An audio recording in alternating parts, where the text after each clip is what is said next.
Early on in the pandemic, I had been talking to a girl online on a dating website, and I mused about inheriting her citizenship. She's from Poland, and moving there and retiring. I have pretty much enough money to retire in Poland, not quite enough to retire in the United States. And it got me thinking, what is it about Poland that allows me to retire comfortably?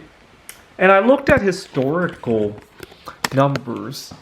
So there's a saying, another day, another dollar, and there's a historical reason behind it, actually.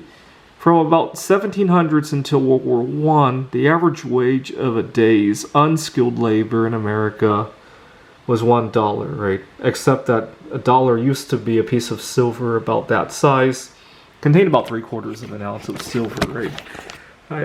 Which is about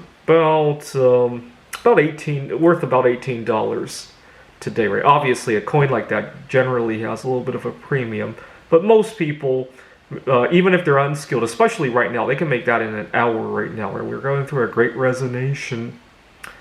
Now, it got me thinking about some other places around the world where unskilled labor still makes about $18 a day, right? Like Poland, right? I had a classmate in high school. He married somebody from Thailand, and his wife sends money back home because it goes very far over there, right? And it got me thinking, do we really make a lot here in the United States, or is it that silver is very undervalued, right? Because if you stop to think about it,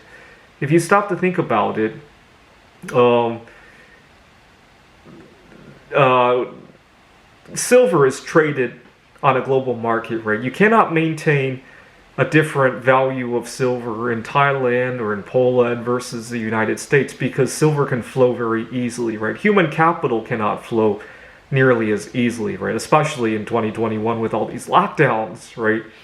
And so if the US values silver less, and silver has to be fixed at the same value as other countries, well, the value of human capital will have to adjust to accommodate that, right? And so I think the reason that we can enjoy all this prosperity here in the United States, at least temporarily, is that we vastly undervalue the value of silver.